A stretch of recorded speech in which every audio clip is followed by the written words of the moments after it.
Good evening, everyone. Welcome to the City Council meeting tonight on June the 6th, held here at City Hall in Mount Pleasant, Texas. I'm Tim Dale, the Mayor Pro Tem, and I will be conducting the meeting tonight in the absence of the Mayor. At this time, I would ask you to stand, remove your hats. I'll ask Councilman Walker to lead us in a word of prayer, followed by Councilman Chappelle lead us in the pledge.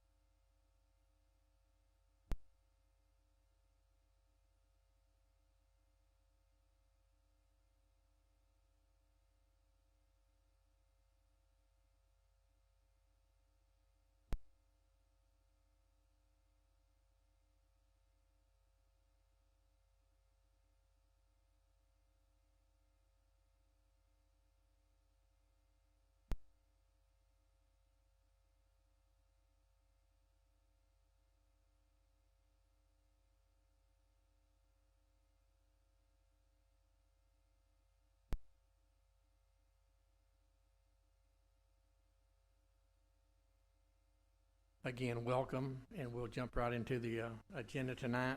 I'll call this meeting to order. The first thing on the agenda, we will consider the approval of the minutes of the May 16th, 2022 regular session. At this time, I'll ask the council if they've had time to review the minutes. Is there any comments or concerns? After I've read through the minutes here, I'll make a motion we approve them as written. I will second that motion. I have a motion made by Councilman Adams, second by Councilman Chappelle. Madam Secretary, would you record the vote, please? Aye. Aye. Aye. Aye. Thank you, council. That was approved unanimously.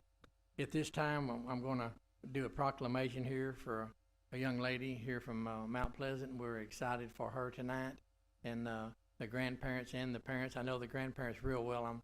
I'm thrilled to see them tonight. And the first thing they had to tell me it was their granddaughter, so I'm excited for all of you. I'm going to read a proclamation here that we're going to present to you in just a second, and I'll meet you and the family down front as soon after I read it. This is from the city of Mount Pleasant, Texas, a proclamation.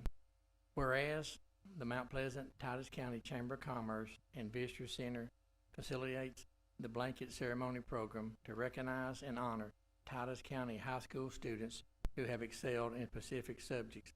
And whereas the program also provides the opportunity for businesses and other organizations to sponsor students with blanket assignments, and whereas Mount Pleasant citizen and Horse Bluff High School student Bianca Aguilon was recognized for her excellent performance in the Dual Credit English 3 program and thus received the Dual Credit English 3 blanket in honor of this achievement. Now, therefore, I, Tim Dale, Mayor Pro Tem of the City of Mount Pleasant, by virtue of the authority and power vested in me as Mayor Pro Tem of the City of Mount Pleasant, and on behalf of the citizens we serve, do hereby also honor and recognize Bianca Aguilon for her outstanding accomplishment and academic commitment as an exemplary student and esteemed member of our community.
Thank y'all for being here.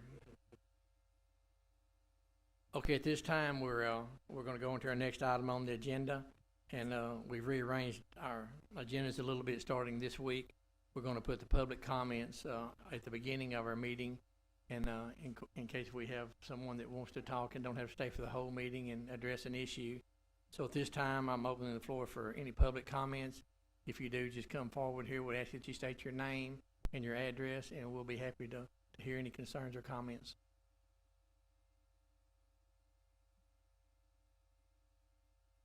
I take there's no one here for public comment, so I will close that session. We'll move on to item 4 on our agenda, which is consider the approval of a professional agreement with Kimberly Horn for Parkland dedication and parks development ordinance. And I'll ask, Ed, if you want to get started, and then we'll ask Ricky to come on up, Ricky, and make a presentation to us. Thank you. So Mayor and Council, in our master plan preparation, in that study, they indicated that at the end of it, that we need to relook at our zoning ordinance, but they also said we need to look at our parks master plan. And so we have asked Emily Horn to help us do that, and Ricky is going to this is one part of the master plan, and it talks about park fees, development fees. So I'll turn it over to Ricky to introduce Mark and his friend.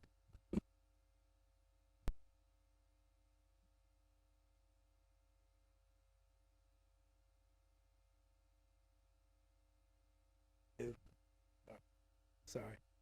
So, like I said, this is action item 1 for the Parks Master Plan.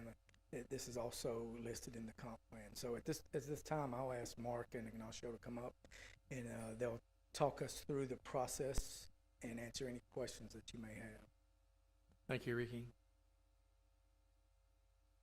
Thank you, Ricky. And again, my name is Mark Bowers. I'm a planner and landscape architect with Kimley Horn, and I had the pleasure of working with you a couple of years back on the overall comprehensive plan and the Park and Open Space Master Plan. Ignacio Mejia was part of that process with me, and Ignacio really specializes in a lot of the parks work that we do. So he'll be taking the day-to-day lead on this overall ordinance development, but it's really important in the toolkit that cities have to have this type of ordinance available. And really what it's looking at is, as you continue to grow into the future, that the impacts of new development and new residents coming in, they're going to have a need for parks just like your existing residents do. So these types of ordinances really create a funding mechanism to essentially, either through dedication of land, be able to have land available for new parks, or through funding with fees, the equivalent of what would be needed to pay for the impact for those new residents on parks. So that essentially what you want to make sure you're not doing is watering down the level of service per capita for the residents you've got. So that's where this type of dedication ordinance can come in. They've become very popular and very common around the state these days. So through the process, we're looking at really the key thing we're trying to do is set the bar in the right place for Mount Pleasant. So there are a lot of different approaches that different cities take for these types of ordinances. So what we'll be doing is looking up front at some sample ordinances that have been developed for other peer communities, and just really working to say what are the specifics of some of those ordinances that might be appropriate for Mount Pleasant. We think it's real important to reach out to your stakeholders, and in this case we mean the folks that will be a part of the development process. So developers, landowners that would be involved in the process of developing land for new residential going forward, so that we can get them to weigh in and say, yeah, we like these aspects, but we're not sure we like those aspects as much. We'd also be meeting with the Parks Board along the way, in reviewing those sample ordinances to really start to pull in those key things that are appropriate for Mount Pleasant based upon that feedback we're getting. And then it would include then development of the draft ordinance, several meetings. Again, this is a legal document. It's an ordinance, so we'd have several meetings with your staff and your city attorney to make sure we're calibrating things to the point that's appropriate for the community, and then ultimately moving the ordinance forward for adoption. You'd also include the builders, the home builders in the area? Yeah. Sorry, developers, home builders, as well as major property owners that might be developing their property. So, So we'll be having meetings at the Civic Center, places like that, like you did before? so those were meetings that we had that were very large public meetings. Typically, these types would be more focus group meetings. And the reason we do that, so when you're doing a city-wide plan, it's really important to get everybody to share their ideas and what they want for the future. Once you get into these more detailed ordinances, we typically start to focus more on those folks that are going to be immediately involved with those types of things. So they would probably be smaller group meetings, and they could probably be held based on the number of participants in a room like this, like the council chamber. What length of time will it take to do this study? We have 3 to 4 months. Yes, 3 to 4 months. Sorry. I assume, as y'all are looking at it and discussing the schedules and fees with these people, but we're not talking about just residential, we're talking about commercial as well, because, I mean, if you have a commercial industry come in that brings, say, 50 or 60 jobs in, that's gonna be a much broader impact, on bringing families in. And if we're collecting fees off of just residential, I'm assuming we're extending that into the commercial as well. So typically, the way the legislation has been established for these and what's been proven in the past on these ordinances is that they're typically focused on residential, because the impacts on parks are typically families, residents that are moving into the area. There may be commercial folks that are moving in, and their employees may be living in a different community. So the idea is it's really typically something that is applied specifically to single-family, multifamily residential units. So, Councilmember, if you think of the CAPS development up there that they're building, and they're doing initially 140 homes, lots, but they could actually do, they're opening up with our water and sewer up to 1,400. Look at John Anderson's development, 1,200 apartments. So each apartment is a dwelling, and then their homes and townhomes and stuff. We have other apartments that are coming in, and so it would be residential used to do that. And when you look, people building homes or these nice apartments, I think a starter home when I came 4 years ago was $140,000. Now it's like $200,000. And so a fee of $500 per home would be significant for us, but it's not significant in overall cost of the home. But multifamily is a portion of that as well, because, okay.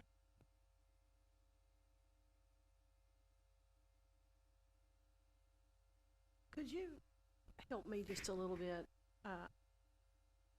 Give an example, if you can, of an ordinance or two. So if someone asks me tomorrow on the street, what do y'all need that for? I get we need parks, but could you help me just a little bit with something like what's going to be in the ordinance is? Sure. So the ordinance really is set up to provide, well, again, we can give examples of what may be in the ordinance, but part of setting that dial for what's right for Mount Pleasant will come through evaluating different approaches cities have taken. But it's very common for there be an option for a developer to say, yeah, you have this number of dwelling units in your new single-family development.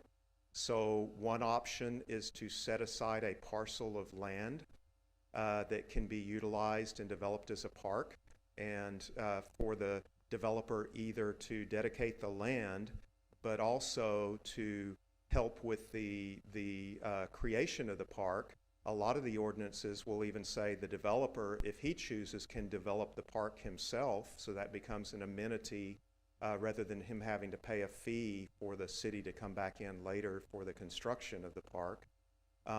Oftentimes, if it's a smaller development, so say there were 5 residential units that were being developed on a piece of property, and you looked at that and said, yeah, it's having an impact, but there's not really enough there to create a substantial park that can be used, then oftentimes those developers may be asked to pay into a fee that is then utilized. Once you have enough of those, then you can help offset the impact on parks by purchasing a parcel somewhere and improving that parcel. Also, for clarification, what towns around us are of our size, or is this being done at? So that's part of what we'll be evaluating to see which are the best peer communities to bring in. But one ordinance we've looked at already, it's not your size, but Greenville has a ordinance that has some good aspects to it. But what we'll be doing is really drilling down closer to Mount Pleasant as well to see what some of the neighboring communities may or may not have, and make sure that we're looking at peer communities that are appropriate for Mount Pleasant. The money also, the funds based on the ordinance can be used citywide. Once you pay into it, can be used citywide to enhance a park or I assume replace equipment. We've done a lot of that in the general fund this year, the last 2 or 3 years. But the money could be used, it has to be used for parks and not salaries, but for upgrading parks. Absolutely, and to add to that, Ed, the other thing that you can do is obviously one of the big reasons that you developed your updated Parks and Open Space Master Plan was to be able to use that to qualify for Texas Parks and Wildlife funding and grants, but also other funding. Typically, there's a local match associated with that. So this is just another source that you can utilize for those local matches. So these funds can be leveraged to get additional funding from others. Okay. Any other questions, council, or thoughts or concerns? Okay, with that, we'll thank you very much for your presentation and appreciate you guys being here tonight. With that, then, we'll consider an approval of the professional agreement with Kimberly Horn for the Park and Dedication and Parks Development Ordinance. I'll entertain a motion. I make a motion that we approve the professional agreement with Kimberly Horn for Parkland Dedication and Park Development Ordinance as presented tonight. Second the motion. I have a motion made by Councilman Chappelle, second by Councilman Walker. Madam Secretary, would you record the vote, please? Aye. Aye. Aye. Thank you, council. That was approved unanimously. And again, thank you, gentlemen, for being here. We look forward to working with you on this project. Annie, you got to hold your finger on the mic so we can hear you on the tape. With that, we'll move on to item 5 on our agenda, which is to discuss and the consideration of a contract with NETWD for monitoring of the Mount Pleasant outflow into Big Cypress Creek. Mayor and council, we have with us tonight Wayne Owen, and he's the executive director of the Northeast Texas Water District. And I'm sorry, I forget your name. Yeah, Robert Spate also there. And it came to my knowledge in the last week or two that we have had an agreement since 2013 with them to where they monitor the creek Cypress from upstream from them, which is us and Pilgrim's wastewater plants, to make sure we meet certain criteria. So it's an agreement. I asked Wayne if he would come and explain it to you and answer questions. It's in the packet, and Mr. Spate come up. He's the one that runs the program, I think. Come up and answer questions, and then we would ask for your consideration to approve this contract. Welcome, gentlemen. Well, I thought it was. I'm sorry.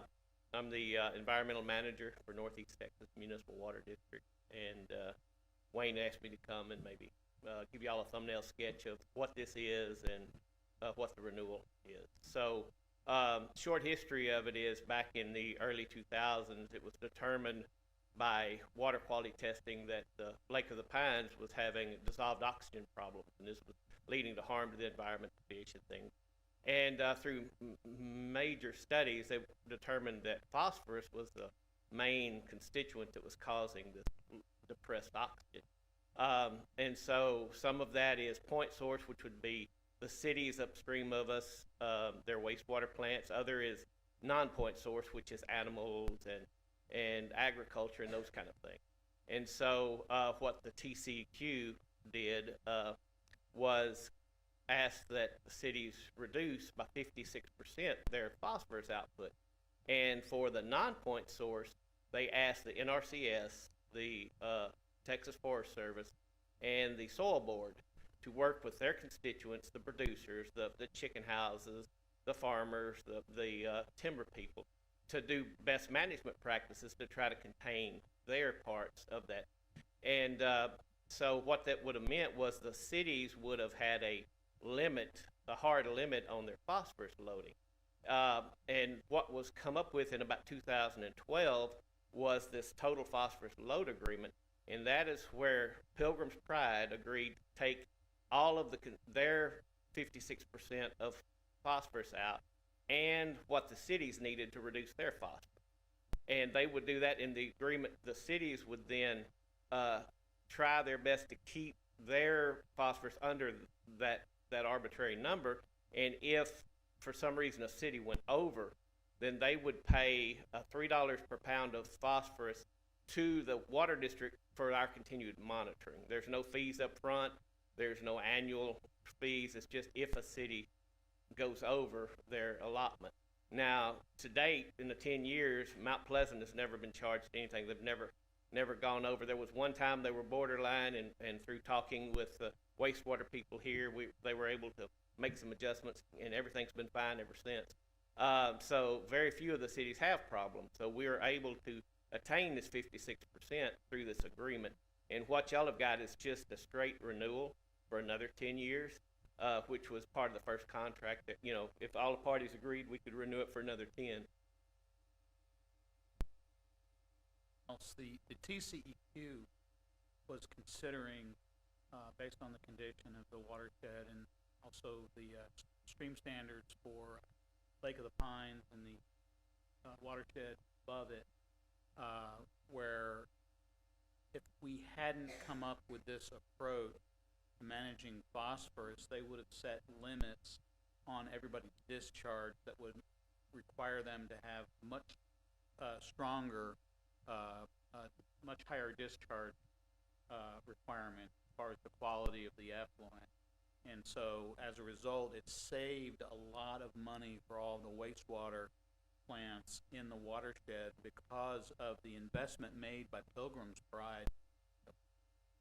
It's still Pilgrim. Yeah. It's JBS, but it's Pilgrims to remove such a large percentage of the contribution into the watershed, and as a result, it's much easier for cities to meet those standards. In addition to that, the TCEQ has this phosphorus load agreement. It's part of every wastewater treatment plant has to be reviewed by the TCEQ every 5 years, and they're generally issued another or follow-up wastewater permit where they're either issued the same volumes and discharge standards, or sometimes they could be increased on that 5-year cycle.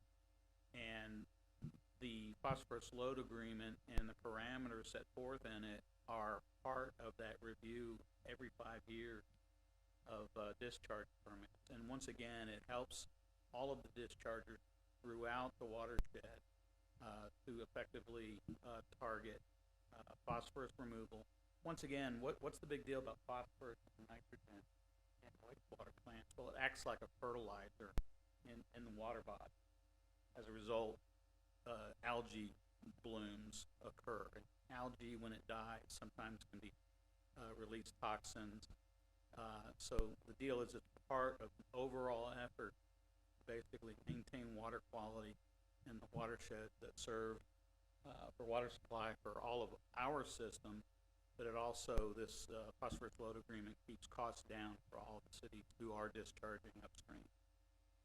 Y'all may remember Jim Matthews. He's an attorney, water attorney that's working with us and been working with us for about 2 years on other projects.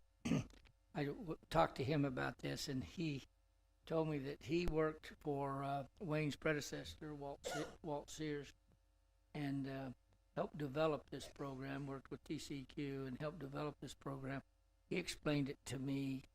I had to get with Wayne to really understand it because he explained it from the legal point, but he highly recommends that we continue on with it, and we approve this agreement. And I told him we were going to bring it here this month, so just wanted to bring you up to date on that. Thank you so much, gentlemen. This was very well presented and very understandable for me. I appreciate that. Let me make sure this is going to be a 10-year contract with a renewal, with all agreeing for another 10 years. So how often do you monitor? Is it once a month, quarterly? How often is the monitoring? So what we do is through the Clean Rivers program, we monitor a lot of our stream sites quarterly, but we also, once a year, we contact all the city's wastewater managers and wastewater people to get your sample data, because every month you do sampling, or every week in some cases you do sampling, and we get that data and we crunch the numbers there for phosphorus, and then we can look at that, and then we populate a spreadsheet that we'll send out to the cities every year, and we make it available on our website and things to let them know where they are. We wanted to put in the ordinance that they could only take a test during rainy weather, but they didn't agree to it. I'm also happy to hear that we've always been in compliance over all these years, and I'm sure we'll continue to be that way. We commend our departments for being in compliance like they are. Okay, gentlemen, thank you so much. Do we have any other? Go ahead, Ms. Bill. Yes, I think that this is the sort of thing that helps keep us out of trouble, helps us stay in compliance. Since I've been on the council, and especially I have to say, under the leadership of Ed, I've learned way more about wastewater than I ever realized how complex and serious it is. And it's going to become more and more serious as we have industrial growth in Texas needing to discharge into the creeks and lakes and things. So I'm all for that. I am a little curious.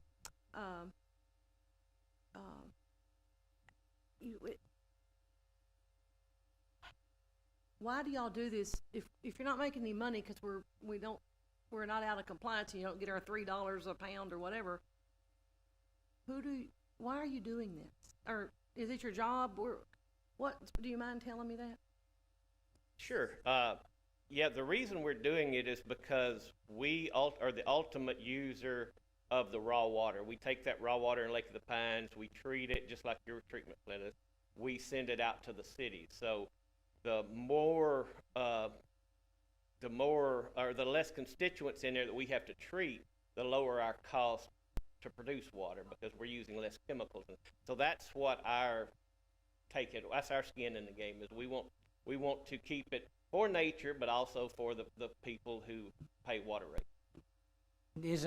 Aren't you like a contractor for TCQ? I mean, they help you with some of the cost or something? The Clean Rivers program, they give us money on a biennium every 2 years, and we use that to sample. We also go into creeks and look at the fish, do seining, do things so that we have a continual volume of all of this, so we can look back and do in 5 years or 10 years, we can do evaluations and things and look and see. We can see trends. Do you see with any of these other cities and municipalities and all that I was looking at here that participate, do you see, are they always in compliance also? No, not all of them, but most of them are, and we're working with the ones. Some have paid some of the $3 per pound, but we don't look at it as punitive. We're looking at it, okay, let us help you help us, right? And so we do work with them. We have meetings with the ones that are not in compliance, but, it really helped that Pilgrim's JBS, they spent $11 million in 2015 to revamp their wastewater plant so they could do this. And that's in 2015 dollars. I don't know what it would be in 2023 dollars, but more than 11 million, so. I remember when they did that, that was, It actually begs the question of why aren't we doing it upstream from us? Of course, we've got to get upstream from Bob Sandlin and Monticello and Cypress Spring. And, but all of a sudden, if you're monitoring and making sure the people upstream are compliant, yeah, then you know you're getting clean water rather than just letting them dump whatever they want. So it's a really good program. okay. Again, thank you, gentlemen. Any more questions or comments from the council? Thank y'all for being here tonight. We appreciate it. It was a good report. Okay, at this time, then we'll consider a contract with the NETWD for monitoring of the Mount Pleasant outflow into Big Cypress Creek. I'll entertain a motion at this time. I'll move the contract with Northeast Texas Water District for monitoring the outflow. I'll second that. I have a motion by Councilman Adams and a second by Councilman Chappelle. Madam Secretary, would you record the vote, please? Councilmember Walker, Aye. Councilmember Adams. Aye. Councilmember Chappelle, Aye. Councilmember Sproul. Thank you, council. It was approved unanimously. Again, thank you, gentlemen, for being here. With that, we'll move on to item number 6, which is the discussion and consideration of a proposal for engineering services to develop plans and specifications for Cypress Industrial Park sewer upgrade. And I'll ask Ed for his comments. Mayor and council, Lanny's here that can talk about the specific proposal to do the engineering work. That's what this is about. We had talked to the EDC board and Nathan and asked for them to help maybe participate with us. Originally, I think I told you last time, I said it's your industrial park, maybe you should pay all of it. I think the estimate's about 2.5 million or so, or 6. And they said, no, we think the city ought to pay it. They did say they'd pay $300,000 or $400,000. And so we've not come to an agreement really on how to do that, but their board's pretty strong on it, and that they want to do $300,000 or $400,000. But the project is $2.5 million. It's in the same industrial park where Local Bounty is. Diamond Sea Trailers there, and they're expanding. Newlywed Foods is there. There's another site next to Newlywed Foods that somebody's going to want to develop. And before really too much else goes there, or even right after Local Bounty opens, we really need to increase, do this project, increase the size of the lift station and the line that goes out. So really just here for your discussion on this. Again, it's about a $2.5 million project. So this upgrade, will it give us room for future growth, or will it only satisfy the current needs? No, it probably will, for this industrial park, it'll probably take care of all the future needs, I'm thinking, depending on, we've got hey, you can come up, Lanny, and talk. We've got a little 16-acre site next to Newlywed Foods that something can come there. And then other than if Diamond Sea keeps going, that's pretty much everything that's there. But you want to... So essentially what we've got right now is with the load that Local Bounty will be putting on, we'll be at like 85-90% of the lift station capacity. So what we need to do is look to the future. And of course, Diamond Sea's expanding. Newlywed Foods has talked about expanding, and so, you know, to allow those to come online, we need to have the capacity to pump the wastewater. And Newlywed Foods will come on, and shortly after they're online, they'll look to expand.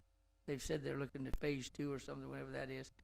And normally, TCEQ wants you, if you're in for a water treatment plant or your facilities, if you're at 90% capacity, well, if you're at 75% capacity, which we're already at 85, at 75% capacity, you start the planning, you do this engineering study. and then at 90%, you award a bid and start the expansion. We're already at about 90.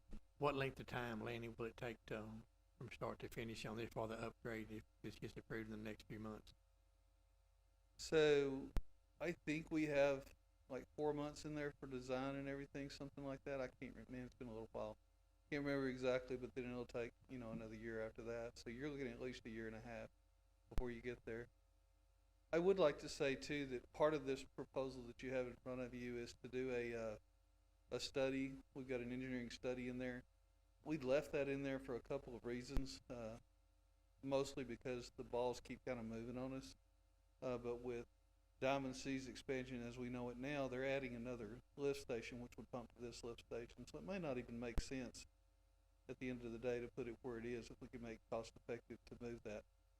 I don't know the answer to that right now. That's part of the study to get there. I mean, we feel comfortable with what we've got to cover the cost of the project, but we may be looking at other options as we go forth as that ball keeps moving on us.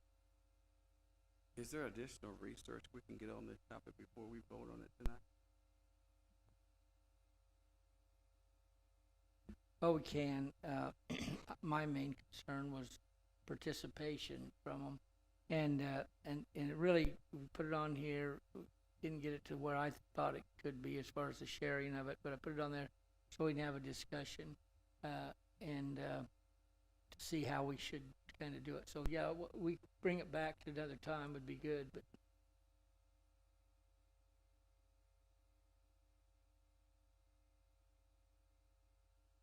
And what information are you thinking about like this? How much do you? Well, actually, I mean, if everybody's okay, I'm kind of with Jerry on the deal as far as looking to table it tonight. But essentially what we're talking about is we're talking about adding sewer to accommodate somebody that we've brought to town and accommodate an existing business to expand a little bit. Other than those two things, two existing businesses to expand. Other than that, that park is essentially full. So we need to accommodate what we got there. And what do we say, 2.6 was the total cost on it. I personally, after talking with Ed just a little bit tonight, 400,000 or 500,000 isn't going to be enough. So I would actually like to, I would volunteer, and anybody else that would like to go with me, we could take two at one time. But I would like to go to the EDC board members, and I would like to go to them with a request of we need to be at, if it's 2.6, we need to be somewhere in the 1.3 range for their assistance. And I'm willing to go to them and ask for that, if that's okay with everybody. And for a little clarity, for Jerry, what they've offered is pay for the engineering, which was about $330,000, I think. Essentially, their monies can be it can be leveraged. So if the output of the monies is 1.3, even say somebody comes in and they need the 1.3 to bring somebody in, they can leverage that money and borrow the money from the local banks, from each other. I mean, the money can be leveraged, so it's not like you're losing a business because you've spent that money. That money can be leveraged for loans to bring in whoever you need to bring in at the time. The most important thing to me is we've brought somebody in, and we've got a company that we work very hard for to assist that has grown greatly, and we love them. As a matter of fact, two of them include Newlyweds and Diamond C. So the monies that they have in their coffer right now needs to assist in the sewer right now. So I'd actually, like I said, go to them and ask for the 1.3, and but that's up to y'all. But I'm with Jerry. I'd just soon table it tonight. Laney, just for a little bit more clarity, we do understand that Diamond C has some expansion hopes in there. Yeah, and even maybe more beyond that is, even beyond what they're doing now. and that possibly Newlyweds could be adding a new feature. We understand from some information we've been given about their future needs, and it'd be much like some of these other food processors. There's a lot of phosphorus that those guys were just telling us about, all that stuff that we're trying to keep out of the water supply. This is just literally, what you're talking about now is literally the piping to handle the sewer. It has nothing to do with any kind of pre-treatments or anything.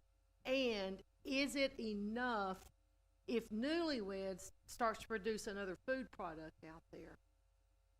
I mean, I just wonder how much discharge in water, is this big enough, is what I guess I'm trying to ask. So without having the magic 8 ball, I can never guarantee that, but to the best of my understanding, yes, this is big enough. What we're doing right now will be large enough to handle that for the foreseeable future, at least 20 years out. However, you know, if for some reason we have a high water user that comes out there that we can agree to be there might be a change then, but I don't see that happening. And with the type of manufacturing that's out there right now, I think that's, you know, what we're looking at is sustainable. And It's Newlyweds I was mostly concerned with. I think in our research, I would hope that we would ask them how much water they anticipate if they get to do this expansion. What would their needs be, and add it in, make sure that they ought to know that, I would think. Right, and we've got a number in our proposal right now that we expect, but like I said, we put a study in there because the ball keeps moving on us, and we want to make sure that we're on top of it when we get to that point. Once we are taking care of what we are, plus some extra, as other industry come in, like when local bank, the thing that's frustrating me is that that's when you address the sewer. Do we need to make it bigger for this industry? And how much, that should go into the whole decision-making thing, not let them come in and then have to worry about, oh, we got to get it done before they open up, because we don't have enough. And so normally, in fact, when John Anderson just talked to us 4 years ago about his development out here, we timed out and said, Lanny, tell us, do we have the capacity in the sewer, and do we have the capacity with serving them water and so forth? We found out the answer is no, we need to do some upgrades. So we got a meeting with TCEQ, and then we found out we were behind the 8 ball. You guys know the story. And so now we're doing a $60 million, $40 million expansion on the wastewater, and almost another $15 million or $20 million of lateral lines, or lines to transmission lines and so forth. So before you let them come in, you do another evaluation of where you are, and then you take care of that up front, not afterwards. It's kind of backwards, and that's the frustration part that I have. By the way, I was just noticed as we were talking about this that the EDC chairman is Mr. Herman Hensel is in the audience, so he may be able to ask him questions. Maybe good to see you there. And one thing I will say too is exactly what you just said. It's the reason I'm kind of a little antsy. I want to get started for your time frame for the same reason as we kind of let this one slip on us a little bit further than we should have. So I'm really excited for you guys to get it worked out so that we can get moving and get this thing, you know, moving down the road. It's kind of a, you know, this council has always been proactive with everything they've done, as far as I can tell. I mean, and we're sliding a little bit on this one, and that's just part of it. It looks to me like that we possibly have Part A and Part B. There's a study that needs to be done for 3 to 4 months, and then the work. Possibly, I would, if we could consider breaking that in half. We could pay for the study, and then battle over the sewer. That way, the study can start, because we know we got to have the study. I'm just throwing out an idea, and then we can debate with them about starting the actual construction and who's going to pay for it. That'd give us a little bit more time to work with them on the rest of it. I know they're saying they would probably pay for the study, but even if they, I mean, okay, let's let them pay for the study. Let's get the study going is what I'm saying. Figure out a way to approve that, and then the expansion, and try to not make it under one bid. So to be clear, the study's only about $10,000 of that $300. The rest of it's land development and everything. So So the rest of it is development of plans, construction administration, the bidding, the things that we normally do as an engineering part. So the study portion of it's only about $10,000. That's gonna take 6 weeks. Let me ask, this is coming up, we could probably have it at our next meeting, which will be 2 weeks for this.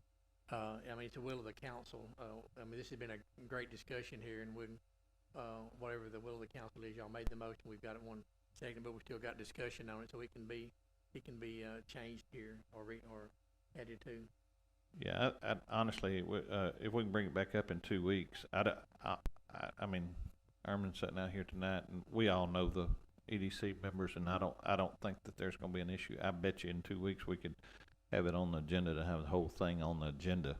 But I don't see, I mean, surely to God, all of us, between all of us, we could sit down and come up with a number that would satisfy all of us. If y'all need to get going on the study, let's go ahead and get that started. And we'll come out and work with Galen and y'all and the rest of it. Okay. Thank you, Erman. Okay, with that, I guess we can move with the motion to go ahead and get started and do the 10,000. Y'all need to change that and then table the total payment.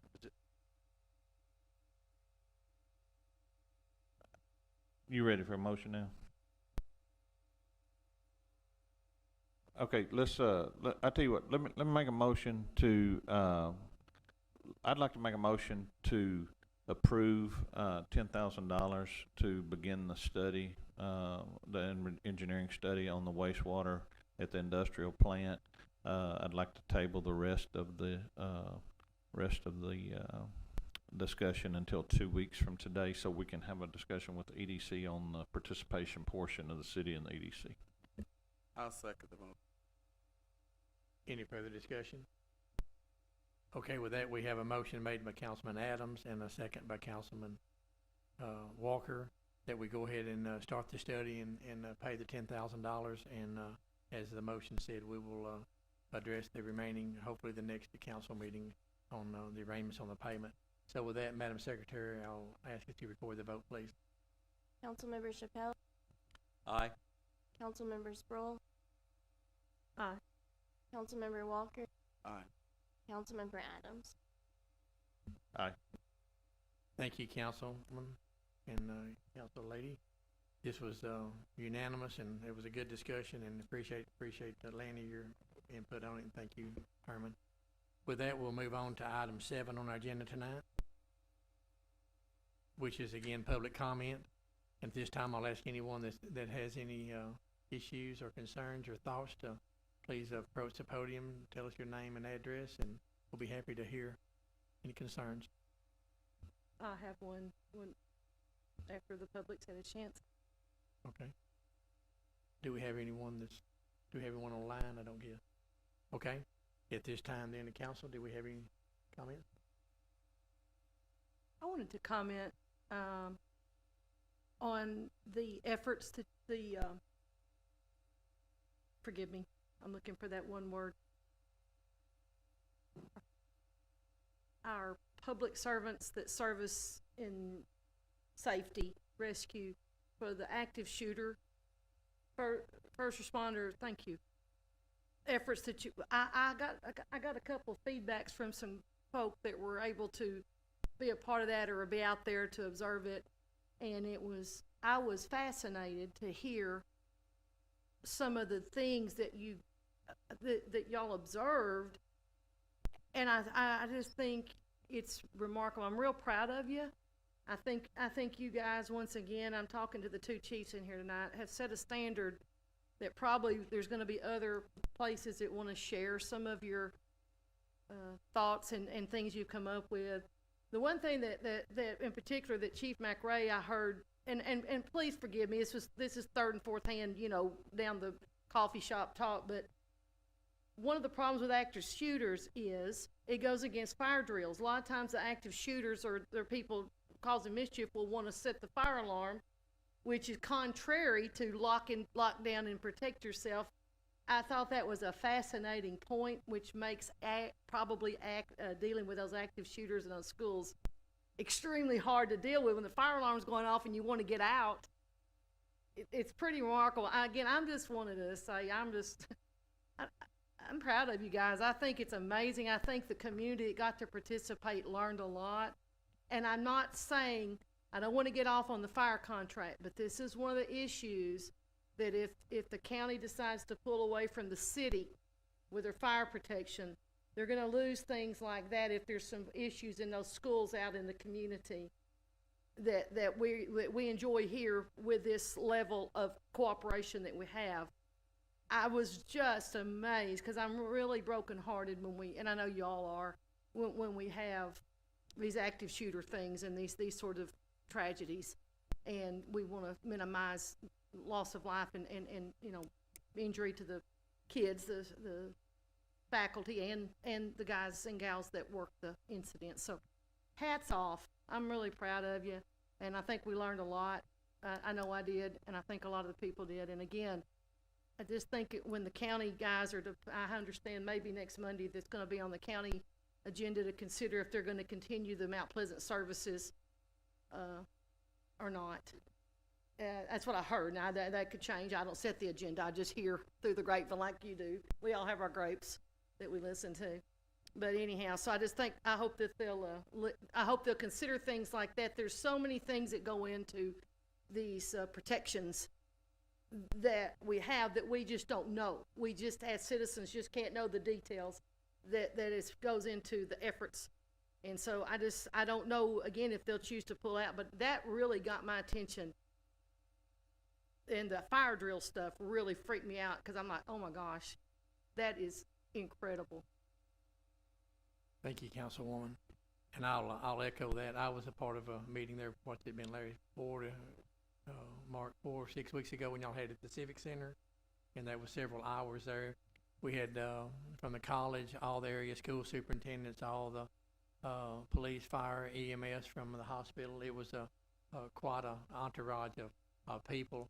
They had video presentations there of even Uvalde. It was quite enlightening on that, kind of a build-up for what y'all did last week, and that was very enlightening for me. And I think we're in good hands, and hopefully we've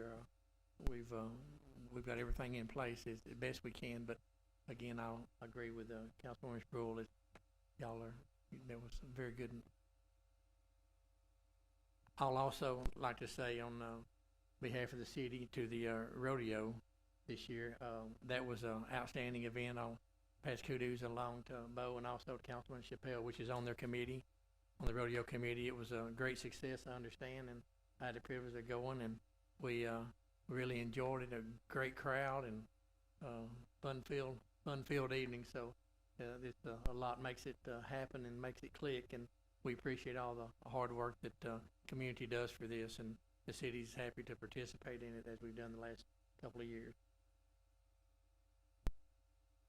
I'll echo that and say on behalf of the Rodeo Association, we appreciate the city's sponsorship and support with that, because without your support, we wouldn't be able to have the big video board that we have for the spectators to be able to see the live footage along with the instant replay. We get so much feedback from that, but that was very instrumental in also putting a foot forward going live on the Cowboy Channel this year. So we had a lot of people that texted us or called us that said, hey, we're on vacation, and this year is the first year we ever got to see the rodeo with being away on vacation, because they were able to watch it there, remotely. So it was a great success.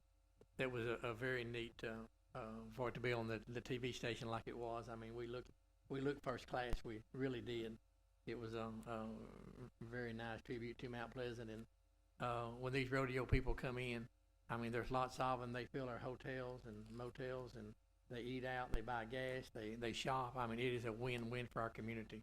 So the city's happy to participate and make it hopefully be as first class as we can. One more thing with that said, the Cowboy Channel also would not have been a thing that we could have achieved if we did not have the fiber there. So I'm just gonna let y'all know, you gotta have that fiber.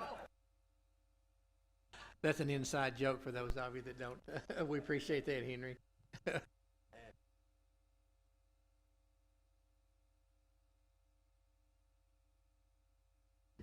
Buddy McCollum, I bumped into him today. He was actually trying to return the golf cars that Spruels helped him out with for,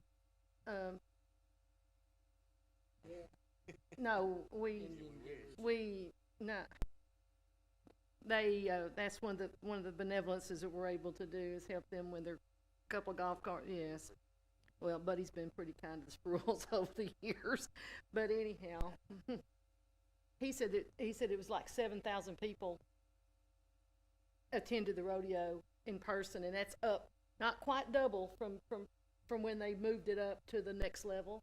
And he was telling us some more details about the impact of of all this, like Henry was talking about it, but the numbers of the people that came into town, and some guys wanted to come in from Dallas that was friends of Buddy's. He said, I got you the tickets, but there was no room in the inn. There was no hotel rooms. But luckily, you know, we're a small town. Somebody knew somebody, and they got on the cancellation list. But it was packed. So it really was a good weekend. The weather basically held up for them, and so it was pretty neat.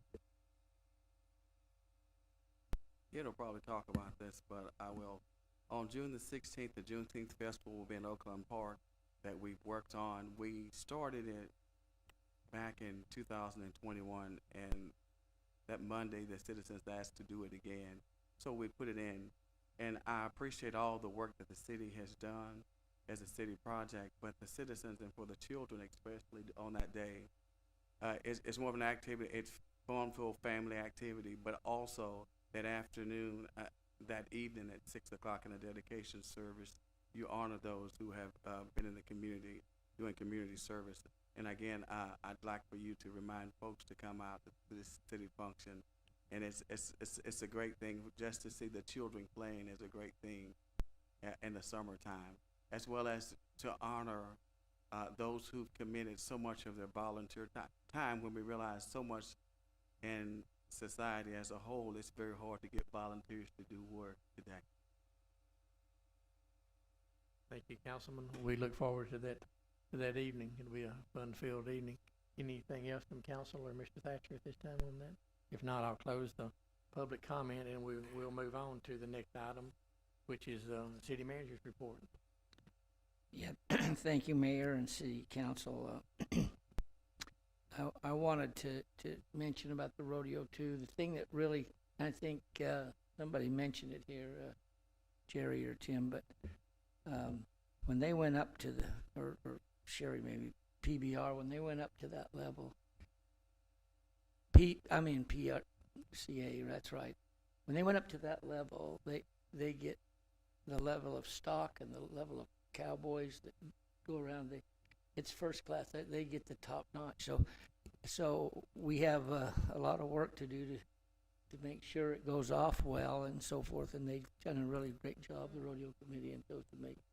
One other thing I forgot to mention is in the this was our 59th year of the rodeo in Mount Pleasant. And over the 59 years, we had the most number of contestants ever sign up. We initially had 540 contestants sign up. And that's the most that we've ever had in the 59 years of the rodeo history. I heard it was in conjunction with something that Preference had going on too, roping. It was, am I out of bounds on that? No, Preference had scheduled, they have their Prefer roping opening. For short, it's an acronym called PRO out there at the Preference Arena. So they had upwards, I think, somewhere over 2,000 roping teams come in from all over the nation during the whole week of the rodeo. That's great for our community. Go ahead, Ed.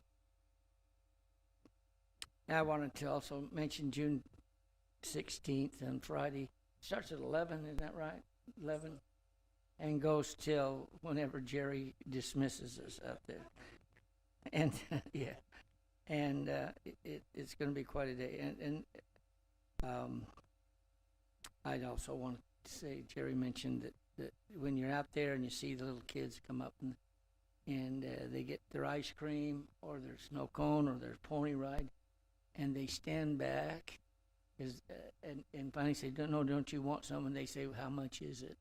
And you say, no, it's free. And their faces, their mouths open, they what? And I think they're over that now. I think they've kind of figured it out. But I also want to remind Councilman Councilman Walker, that the first time we did it was in 2020, on Juneteenth Day. It was on a Thursday night, I think. We were in COVID, but he organized a recognition night like we do at the end of it every year. We didn't do the day out there because we couldn't get a lot of people there. But we went out, sat in the pavilion at distances with our masks on, and in the heat, and he gave out some awards and had some very older people there and acknowledged them.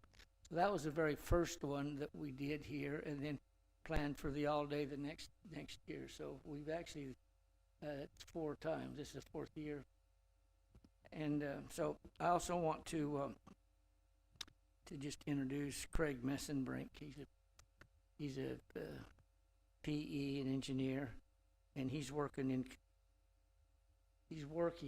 visiting tonight, but you're going to see more of him. He's going to come talk to you in the next few weeks or month.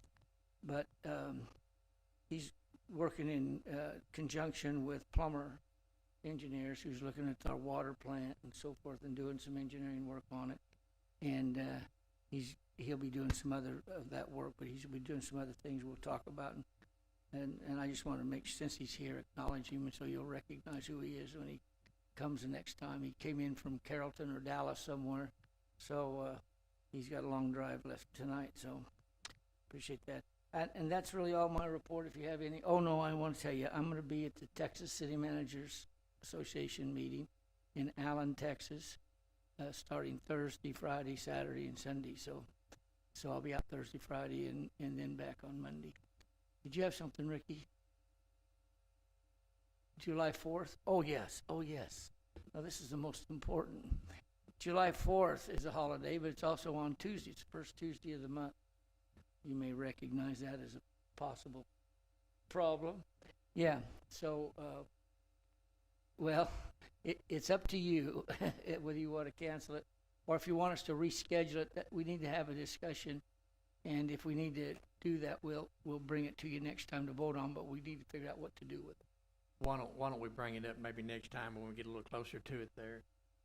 The next meeting will be the one before that, and we'll see if we've got anything on the that's urgent, and if so, we can certainly meet the next week as far as I'm concerned, if we need to, but we can see the next meeting and make that determination if that's okay with the council. Are we still on for this next Tuesday for our public, Yeah, yeah, I'm so sorry, that is number one.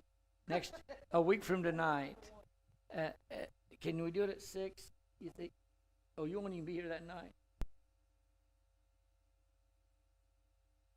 You mean you have somebody else you do stuff for that's more important than us?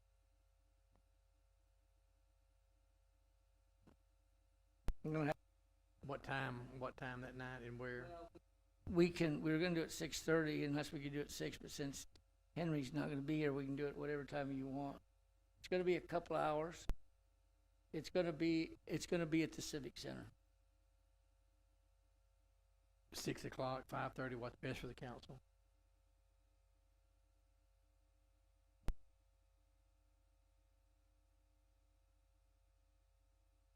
Okay, so we'll have it at 6 o'clock then at the Civic Center. I'm sorry. Okay, staff's okay at 4 or 5, if just in case you want to know that. But